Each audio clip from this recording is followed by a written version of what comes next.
रामकृष्ण हरी. मी कृष्ण महाराज कमानकर. कसे आहात सर्व? मस्त राहा, आनंदी राहा, काळजी घ्या. मंडळी, ज्यांना कमी वयात आणि कमी काळात खूप मोठं व्हायचं असेल किंवा मोठं काम करायचं असेल किंवा पोलीस भरती करायची असेल किंवा मिलिटरी भरती करायचं असेल म्हणजे आर्मी भरती किंवा ज्यांना यश मिळवायचं असेल कमी वयात आणि कमी काळात, त्यांनी सतत हनुमंतरायाची उपासना केली पाहिजे. कारण यश नावाचा गुण भगवान श्री परमात्म्याने हनुमंतरायाला प्रदान केलेले आहे. तुकाराम महाराजांचं किती गोड प्रमाणे बघा. यशे थोर विला मागती, विभीषण केला लंकापती, औदार्य देऊनी करणा हाती, कीर्ती दिगंतरी मेळवी. यश नावाचा गुण मारुतीला दिलेला आहे. कारण हे 7 लोक दिसत जरी नसले तरी पण ते या जगात आहेत. त्यामध्ये अश्वत्थामा बलिर्व्यासो हनुमानश्च विभीषण कृपा परशुरामश्च सप्तैते चिरंजीविनः. अश्वत्थामा, बली, व्यास, कृपाचार्य, परशुराम, हनुमान आणि 7वा आहे विभीषण. हे 7 लोक आहेत, दिसत नाही पण ते या जगात आहेत. ते अमर झालेले आहेत. हनुमंतरायाला यश नावाचा गुण भगवंताने दिलेला आहे. ज्यांच्या घरामध्ये खूप आजार आहे, एक नीट झाला का दुसरा आजारी पडतो, तो नीट झाला का तिसरा आजारी पडतो, असा फेरा प्रत्येकाच्या काहींच्या घरामध्ये असतो. जर काही आजारपण असेल तर त्यांनी सुद्धा हनुमंतरायाची उपासना केली पाहिजे. कारण हनुमान चालिशेमध्ये नासे रोग हरे सब पीरा, जपत निरंतर हनुमंत वीरा. सतत जर हनुमंतरायाची उपासना केली तर त्या रोगांचं निरसन होऊन जातं, ते रोग पळून जातात. म्हणून हनुमंतरायाची उपासना केली पाहिजे.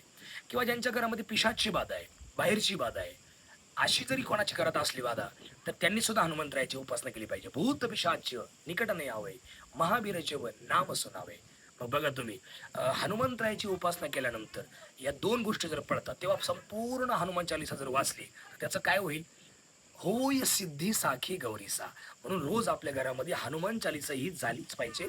सकाळ संध्याकाळ हनुमान चालिसाचा पाठ झाला पाहिजे.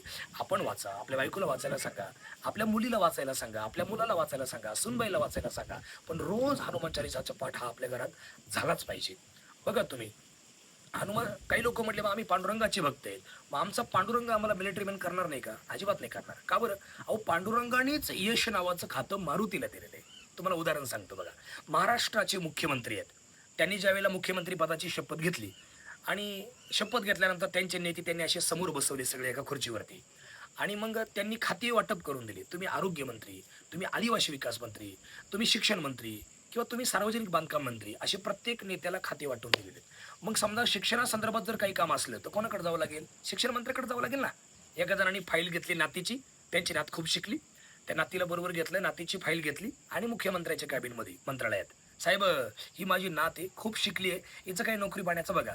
साहेब म्हणले, बाबा तुम्ही शिक्षण मंत्र्याकडे जा, तुमचं काम ते करतील. बाबा म्हटले, अहो पण साहेब तुम्ही मुख्यमंत्री ना. अहो बाबा, मी जरी मुख्यमंत्री असलो तरी पण शिक्षण खातं हे मीच त्यांना दिलेलं आहे. तसं तुम्ही जरी पांडुरंगाचे भक्त असले तरी पण यश नावाचं खातं हे पांडुरंगानेच मारुतीला दिलेलं आहे. म्हणून यशे थोर विला मारुती. म्हणून आपण रोज हनुमंतरायाची उपासना करा. किंवा हनुमंतरायाचे जे भीमरूपी महारुद्र जे काही स्तोत्र आहे ते सुद्धा आपण वाचलं पाहिजे. आहे का नाही? हनुमंत कवच आपण वाचलं पाहिजे. नक्कीच आपल्या आयुष्यामध्ये समाधान मिळेल आणि आपलं जीवन पॉझिटिव्ह होईल. धन्यवाद.